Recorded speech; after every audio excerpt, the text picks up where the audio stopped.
Hey guys, SoCal Val here. You are listening to the Hitting the Turnbuckle podcast.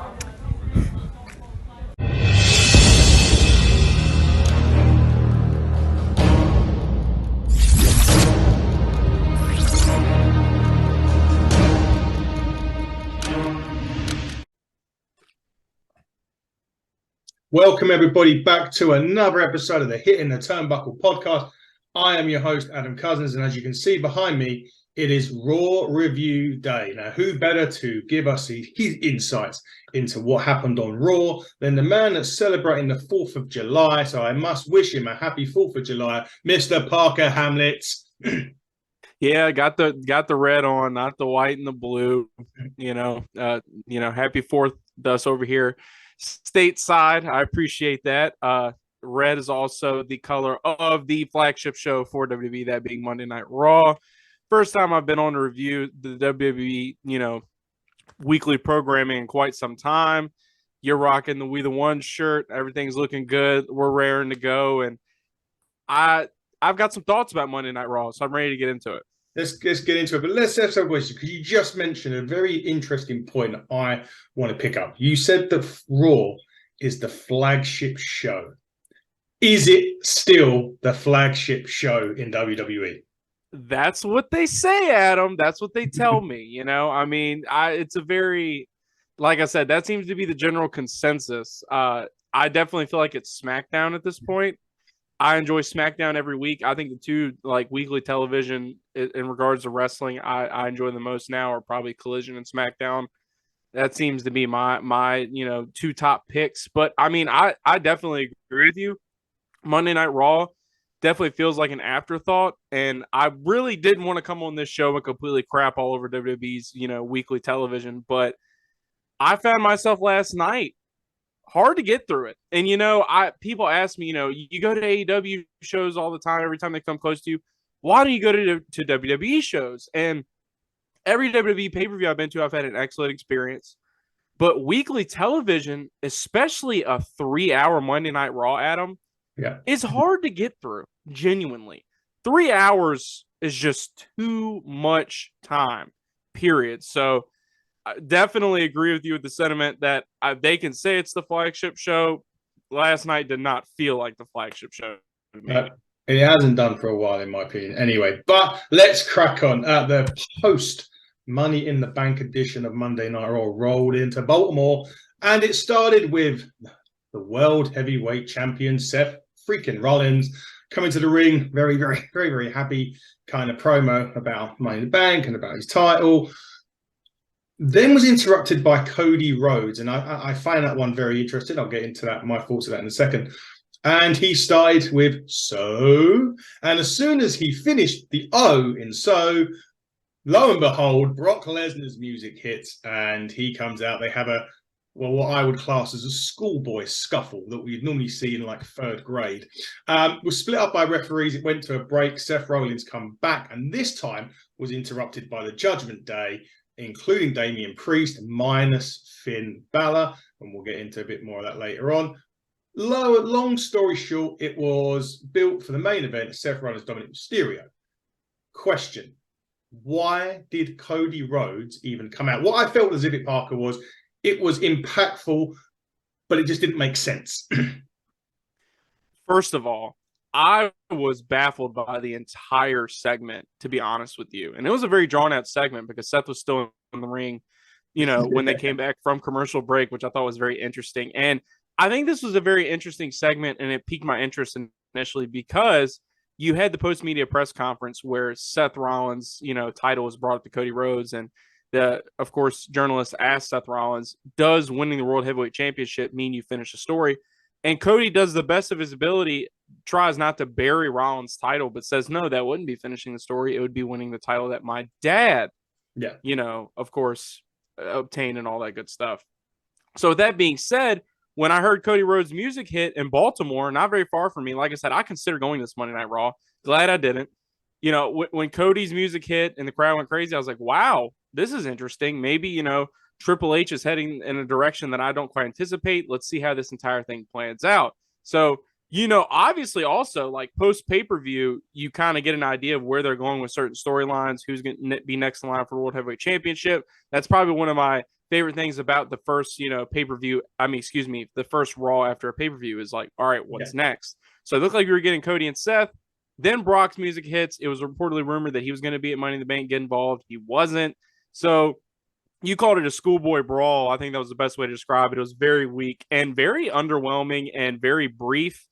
And then they cut to commercial. I mean, Seth gets out of the ring and everything. I mean, the entire segment, by the end of it, I was just honestly like, what even was the point of that, really, if you really think about it? I mean, we all know that Seth and Cody isn't going anywhere. I guess the overall picture here, Adam, is Brock is stopping Cody from going after the world title, whether it be the one he actually wants or the one that he has to act like he wants because he's on the Raw brand. But I want to get your thoughts on it because, I mean, the entire thing just felt like it had no direction, honestly. Yeah, that's kind of what I felt about it. Like you, I was surprised when Cody's music hit. Wasn't surprised when Brock's music hit. So basically the reason why Brock didn't come back at Money in the Bank was it was deemed they had enough surprises on the show with McIntyre and Cena. So you can, okay, that's fair enough. And so Brock come back.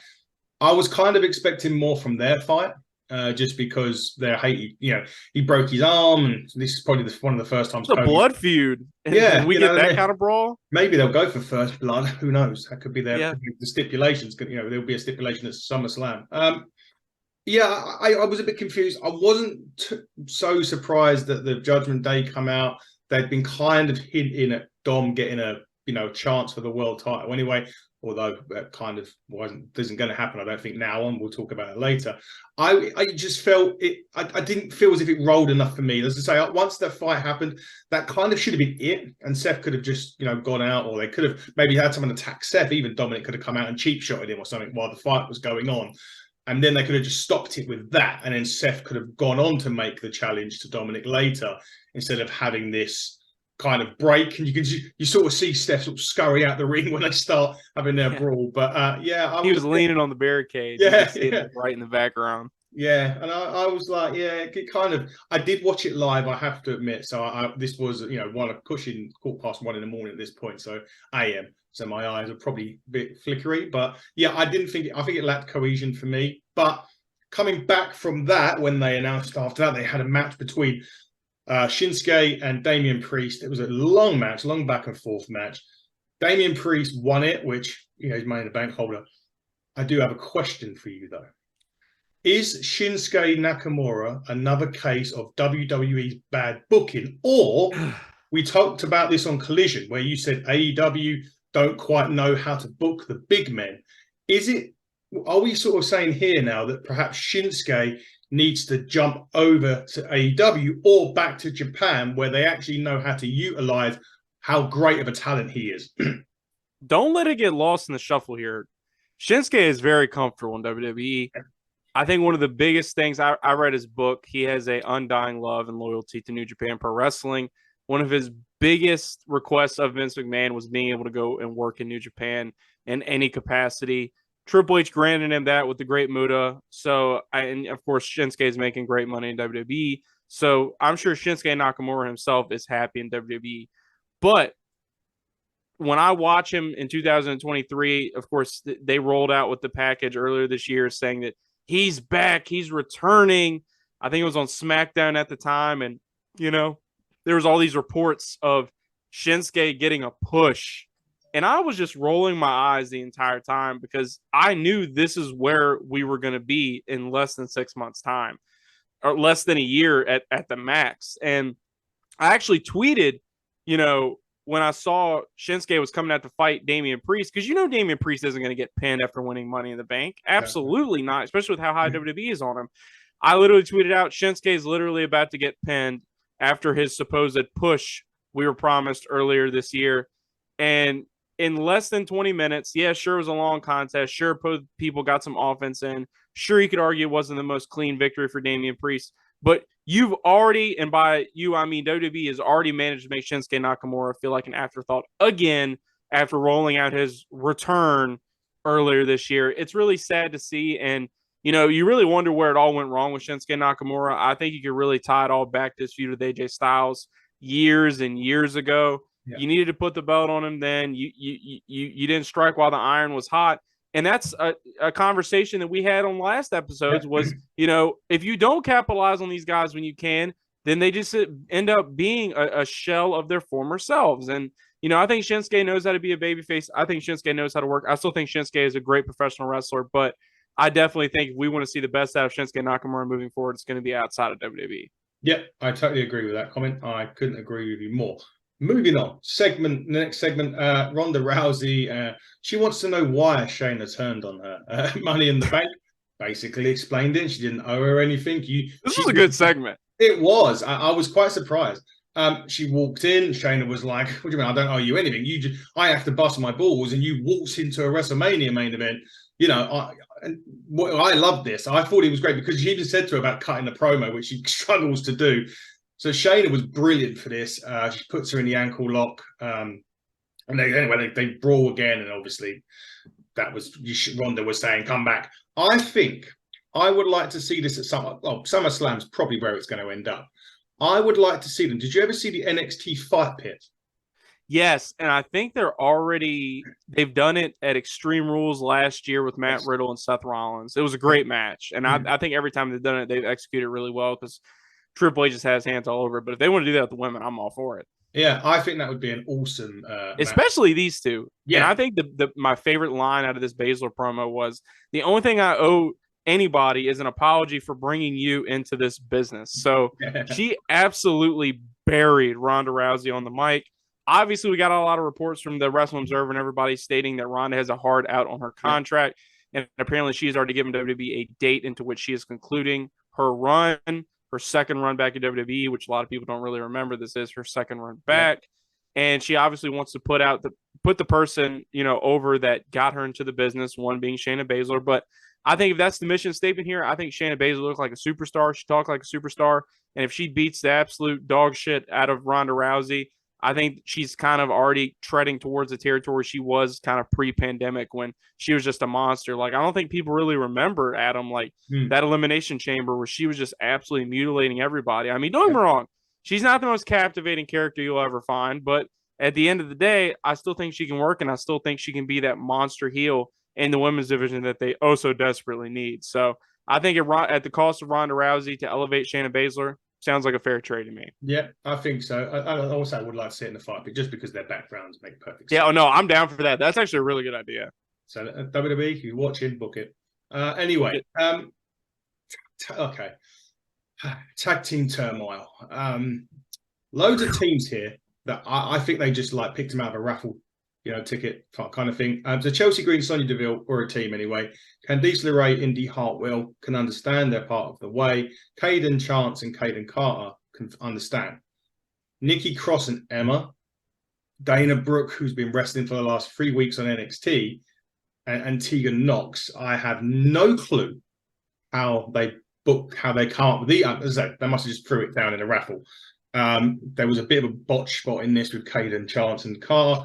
Ultimately, Sonya Deville, Chelsea Green pick up the win from this. There was the unpretty her, as she calls it, for the win, and they are Sonya Green and Sonya Green. I said it again, Sonya Deville. Chelsea. I mean, what have they done to make you care or remember the names? Honestly, I mean, these are just a bunch of thrown together women's single superstars and a bunch of tag teams. I mean, look, Ronda, I'll definitely be happy when she's gone. She's done nothing for the business, but when she absolutely buried the women's tag team division and said that it pretty much holds no substance and no purpose and it all is just sloppily done, she is right about that. So I really don't fault you for not being able to string together half of who these superstars are, because I guarantee you if I didn't write half of it down, I probably wouldn't know either. Anyway, just being honest. Yeah, no, it's true. They pick up anyway. Sonya Deville, Chelsea Green pick up the win. Nothing match for me. Absolutely nothing. No, yeah. Honestly, out of Katana Chance and Kayden Carter, I really think that everything else in this match was extremely forgettable. Yeah. I really liked the Hurricanrana spot off the top to Chelsea Green. I thought that was something that you really don't see the women do a lot. And it was awesome to see that get greenlit and see them kind of that tag team kind of get a showcase out of all of this. But yeah, new number one contenders for Raquel Rodriguez and Liv Morgan, who now, of course, have the women's tag team championships back. I do like them as a team, but I mean, we all see what's coming here. They're on the same trajectory as Baszler and Ronda. Raquel is definitely going to turn a live at some point. Yeah. It's inevitable. That was always the plan. Raquel can go out there and show off her back and smile. That turn is coming. And it's just a bunch of booking with really no end game for any of it, really. And it just feels like a placeholder. So I definitely look forward to the day where they put forth meaningful storylines towards this division and give these women a real chance to showcase their talent, get some cohesiveness as a team, and, you know, make this mean something at some point. But it's definitely not right now, Adam. Definitely not. Definitely not. I totally agree with you. Now, one of my favorite characters, or one of my favorite wrestlers, he doesn't get a lot of credit. Bronson Reed. Oh, yeah. Oh. He does a great vignette here. He's like, you know, he got to where he was because of fear. Those who disrespect him, he breaks his challenges because that's how he keeps things in order. He's a nice guy, but everyone who sits down at a banquet of consequences has to face him, and he is inskeptical. He, for me, is money, money, money. And should have been in money, money, money in the bank to showcase off his talent, too. I was mad about that. If you were to add an extra man, he would have been a huge benefactor to add in that match. I'm a big Bronson Reed guy, too. When he left WWE, I was very disappointed. I loved everything he did outside WWE. And, you know, I think I actually had a chance to catch him at that Capital Collision event I was telling you about in DC with the New Japan. Yeah. And, I mean, he's a great worker. I'm glad Triple H is high on him. I think that, you know, you really showcase him the right way, give him wins over the right people. I think he could be, you know, one of your next up-and-coming rising stars. So I'm high on Bronson Reed. I like the video package too, Adam. I just, you know, I want to see him back in a meaningful program. You know, I love the stuff he was doing with Bobby Lashley. I mean, man looked like a credible badass. And I just want to see him get back to that, you know? Yeah, me too. I want to see Bronson Reed very high up there in the card. Maybe Drew McIntyre or something like that, maybe at some point. Ooh, good. That's also a good choice. Yeah, just throwing it out there. Or a nice little match with Gunther and Drew, maybe. Like, you know, another freeway that was... Credibility is what Bronson Reed needs. That's all. Exactly. And that can only come with big wins. Yes. He needs them. We come back from another break, and it's Becky Lynch. She didn't win Money in the Bank, but she's having a laugh at Trish Stratus's face because obviously she's kind of wearing a protective on her face. You know, Stratus basically said she's still here because she's the face of the division. They still need her here. This is just leading up to SummerSlam. Obviously, the blow-off between Becky and Trish is happening there. The assumption at that point is Becky's going to win and Trish is finally going to go off and finish up. But what have you made of Trish Stratus back in the WWE on a run as this long that she's had? Well, you know, I feel like everybody is kind of back and forth on it. I think some people feel like it's not really helping anybody out. Whereas I feel like this is more about kind of padding Becky's stats, if you will. Because, I mean, you know, it's funny because Trish Stratus is out there wearing the face mask like Kobe Bryant. And a lot like Kobe, she was one of the all-time greats, Trish being, you know, of the women's revolution. Obviously, you know, a lot of people are going to kind of talk about some of the stuff the women did in the Attitude Era, and there's a whole argument there in and of itself. But I think you and I both respect Trish as one of the greats as far as the women are concerned. And, you know, I think Becky, you know, going over on her in a big time program is phenomenal for Becky and really helps out Becky's legacy and adds even more legitimacy to her. Because, I mean, really think about it, like her star power alone, WWE has really leaned into it in a lot of different instances. So giving her these big time wins over people that, you know, are legends in the business. I mean, think about Roman. He's pinned Edge. He's pinned John Cena. I mean, Hall of Famer after Hall of Famer, Daniel Bryan, Hall of Famer after Hall of Famer. And, you know, the more Hall of Famers Becky Lynch can pin, the better. It just adds more legitimacy to her. Of course, this obviously led to the announcement that her and Zoe Starks were taking each other on next week. You and I both like what we saw from Zoe Starks and Money in the Bank.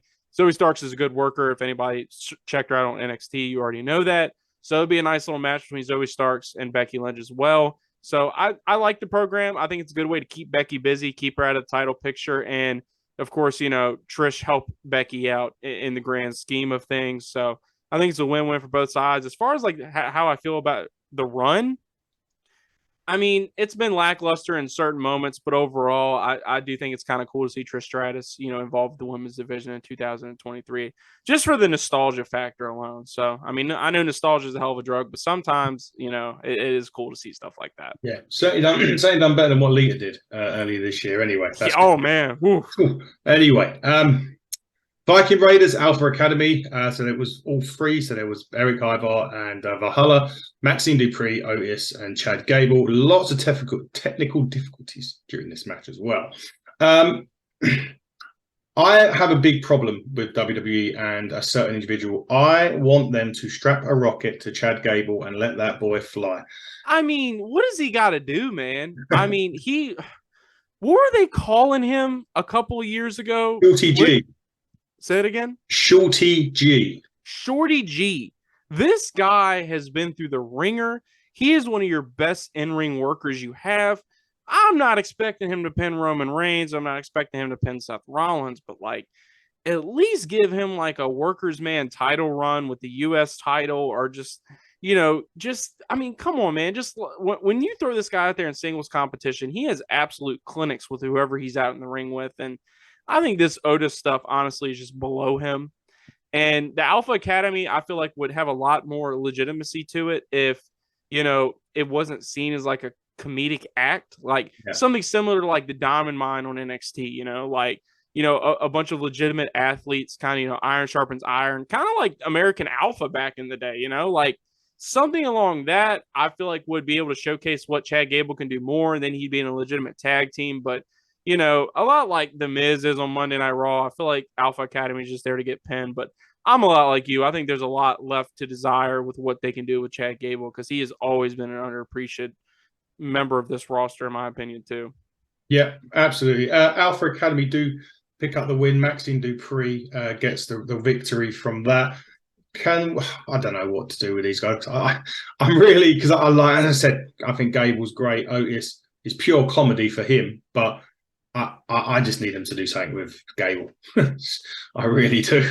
But that's for another. I suppose that's for another day.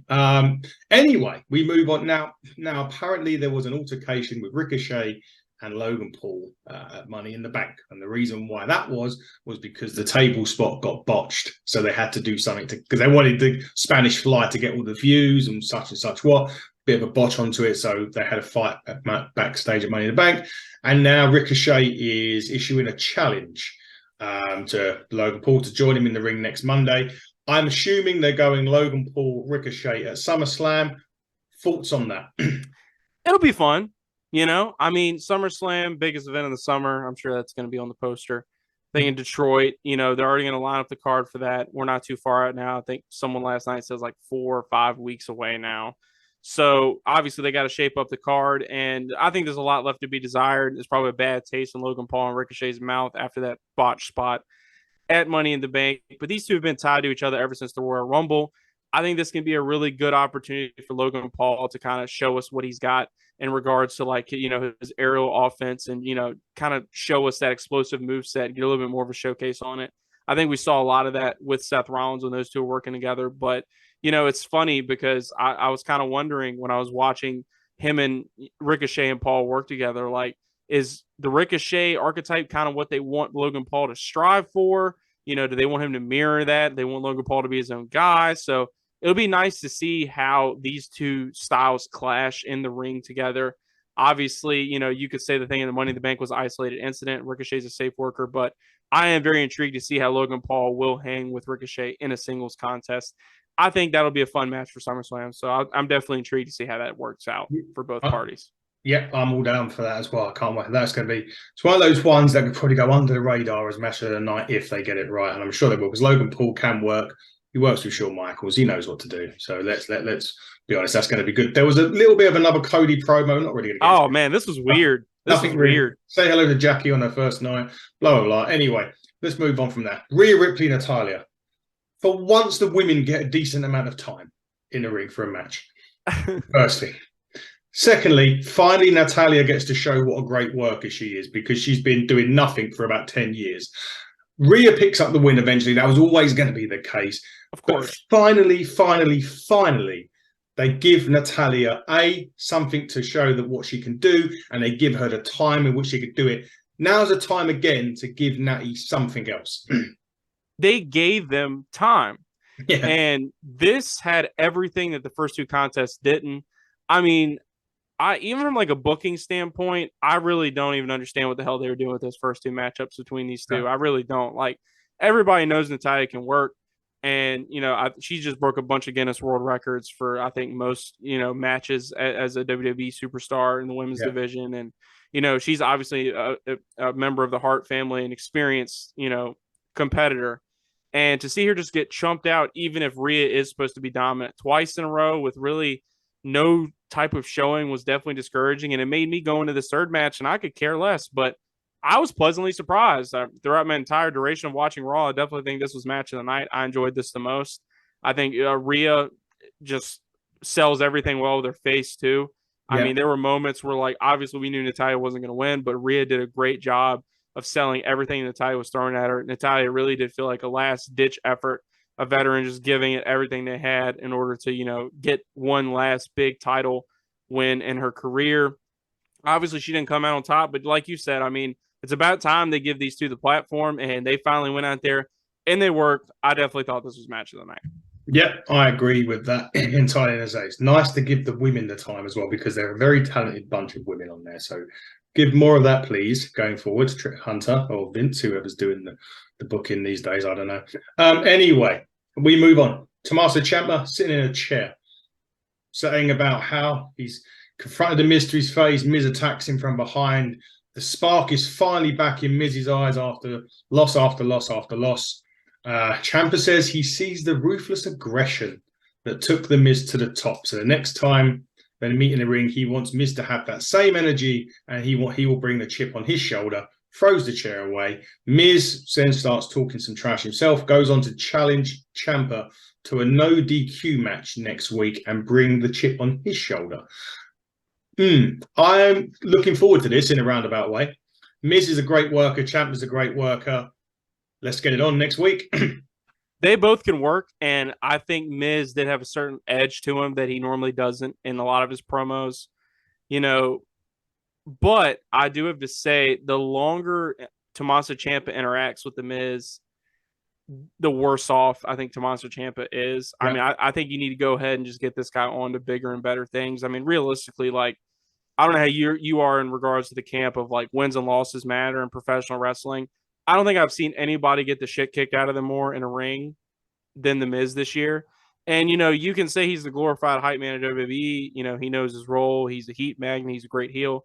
Sure, let them have their fun little blow off next week. This does not need to be a program that Tommaso Ciampa stays stuck in for months on end. If it's a little one-off on Raw, let them just, do some brutal stuff.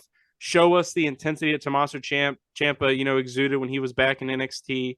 Hopefully Miz gets a good showcase in as well. But, we obviously know everybody behind closed doors, all the decision makers, as John Cena said himself, are not exactly high on the Miz long-term, but they are high on Tommaso Ciampa. So let's give Ciampa his marquee win and move on to bigger and better things as far as I'm concerned. That will probably be a good match next week. I'd argue it'll probably be match of the night. Bigger and better things, meaning the return of DIY against Kevin. Let's do it, man. I don't know why they haven't pulled the trigger yet. Let's do it. Let's do it. Let's do it. They hype up this week's SmackDown with the... One more thing. Oh, that match is no DQ. Yes. So don't be surprised if Johnny Gargano does show his face, because, I mean, we're about 5 weeks out from SummerSlam now. Sami Zayn and Kevin Owens don't have any opponents for SummerSlam yet. So that DIY versus... Oh, man, that's a little bit of fantasy book in there, but, man, that would be a hell of a match. A hell of a match. It would be. I hope it happens because I really want to see it. So the tribal court is going to be placed on SmackDown. The Usos have called it. Roman's going to be there. We know Edge is on the show as well. That'll be an interesting review that we'll do. I'm looking forward to that, Nick. I always look forward to SmackDown at the minute. But anyway, back from the break, there's a bit of EO Sky going on with Ripley walks up. She holds up the briefcase, says something in Japanese, and Ripley says, "Try me, it'd be the worst mistake of your life."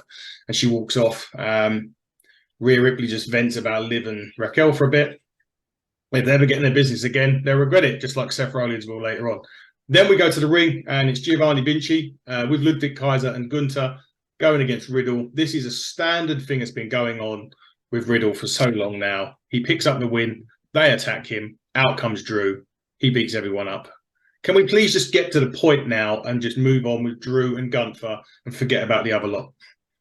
Yeah, honestly, I was waiting, especially last night. I thought maybe they were going to pull the trigger on the Orton return. Yeah. because, it's something that's been rumored and speculated with Randy now, Rev Theory, kind of talking about the revamped version of his song. Mhm. Everybody said he's back from his back injury now.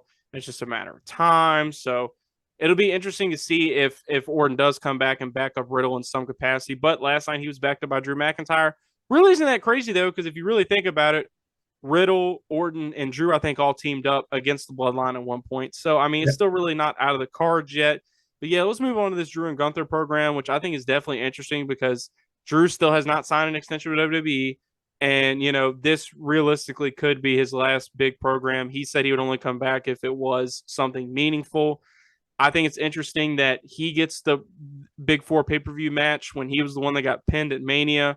Yeah. But obviously there's some backstage politics going on behind here. And the Drew McIntyre situation will be interesting to follow in general. But I think they've done a really good job of showing that Drew McIntyre, of course, has legitimacy, the physicality to really go toe-to-toe with a guy like Gunther. And, if we're sitting here having conversations of, could this guy actually do it?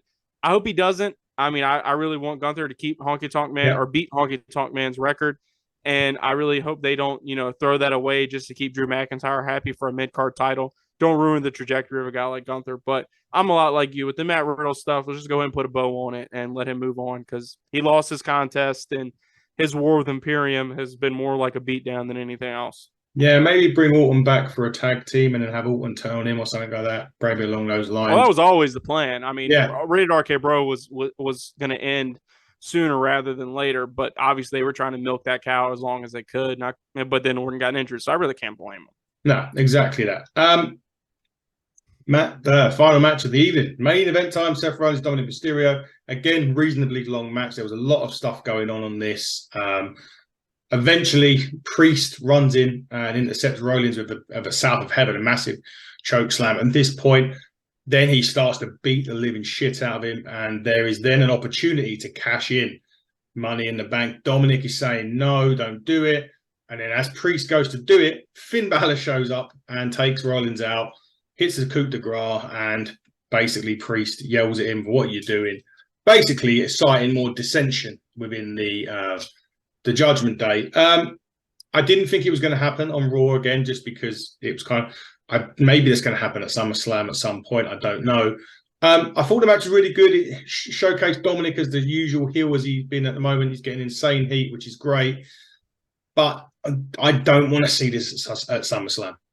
No, I don't either. And it's another thing of like nonsensical booking because like realistically, Dom or Dirty Dom, God, they were nailing that, drilling that into our heads last night, the Dirty Dom stuff. He, got beat down by Cody, and now we're talking about him being in a potential title program with Seth Rollins. I think for a Big Four pay-per-view, that is some really lackadaisical stuff that we would get in the ring as regards to like a title match feud. Dom, I mean, don't get me wrong, he's a heat magnet. He has his role in his character in Judgment Day, and he plays it well. But he just can't hang with a guy like Rollins, honestly. I got really bored during the main event. And, I think this was the first time these two had faced each other since SummerSlam, like a couple years ago when Dom was, of course, still a babyface. That match was definitely a lot more entertaining because I think it was like no holds barred. That was when Rollins was doing the Messiah stuff and Dom still had Rey with him. But I mean, it was kendo stick after kendo stick. So really gimmick match. So if there's no gimmicks, that means you're going to have to straight up work in the ring. And I just don't think Dominik is on the level of a guy like Seth Rollins. I think you need a big marquee matchup for Rollins. At that pay-per-view, if you're talking about adding prestige to this title and you're actually talking about making this title mean something, like put Seth against someone who I legitimately think he could lose to. And, with that being said, I hope they don't go the route of having him fight Mr. Money in the Bank. I think that's lazy. Yeah. Even lazier, I feel like they're going to go with a match with Balor because Balor's entire, argument is, well, if it wasn't for Damian, I had you, bro. And maybe that's where JD McDonough comes into the mix. And maybe that's where Finn actually goes over SummerSlam, the anniversary of his injury and him losing the Universal title. The story certainly writes itself, and I think that's the direction they're going in. I really thought, last night was going to be a thing or a moment for Seth to kind of stray away from the Judgment Day, especially when Cody came out. But we got quickly brought back down to reality, and that's when the main event really hammered in for me. I thought the entire segment was really well played out, honestly, as far as like theatrics are concerned. I like how Dom was kind of pressuring Damian to cash in Because, I mean, realistically, Seth's been cashed in on 3 times in his career, as the commentary team pointed out, which I thought was a great bit of information. And, you know, Dom's like, we got him right where we want him. We're winning the numbers game. Cash in on him now. Yeah, Finn come after. We were told Finn wasn't going to be there. Obviously more, you know, drama in the Judgment Day. They're letting this thing breathe out. Seth barely escapes. You know, Seth says, I got eyes in the back of my head. So I definitely feel like I know where this is going, but still, nonetheless, as far as how this scene was acted out in the ring and after the match, I thought was pretty well done. Yeah, certainly was for me. I'm giving Raw a 6.5 out of 10 this week. What about you? I'd probably give it a 5. I'll go a little bit lower. And I say that because I just really wasn't captivated by what was going on in the ring. I wasn't really captivated by a lot of the story beats, but I do think that Rhea and Natty had a really good match. And I think enough went on for me to just kind of give it a fair rating in general. So it wasn't the worst episode of Raw I've ever seen, but definitely wasn't the most captivating. No, I absolutely agree with you. Speaking of JD McDonough, if you watch Main Event, him and Apollo Crews tear the house down. Oh, man. When JD joins this Judgment Day, man, people are going to be put on. This guy is a workhorse. Check out his NXT work if you guys haven't already. They're keeping this guy in the rafters right now, but he is definitely worthy of joining the stable. I mean, Dom couldn't lace his boots as far as I'm concerned. So I'm all for JD joining the Judgment Day, and I'm glad that they've kind of got the when the hell is it going to happen, the you know, surprise factor of it as well. I think that's also a good dynamic. Me too. I can't wait for that. I think he's great. I think he's a great worker, JD McDonough. But that has been the Raw review for this coming Monday, the 3rd yesterday, the 3rd of July. He's been Parker Hamlet. I've been Adam Cousins. And until next time, everybody, buckle down, stay safe. Goodbye.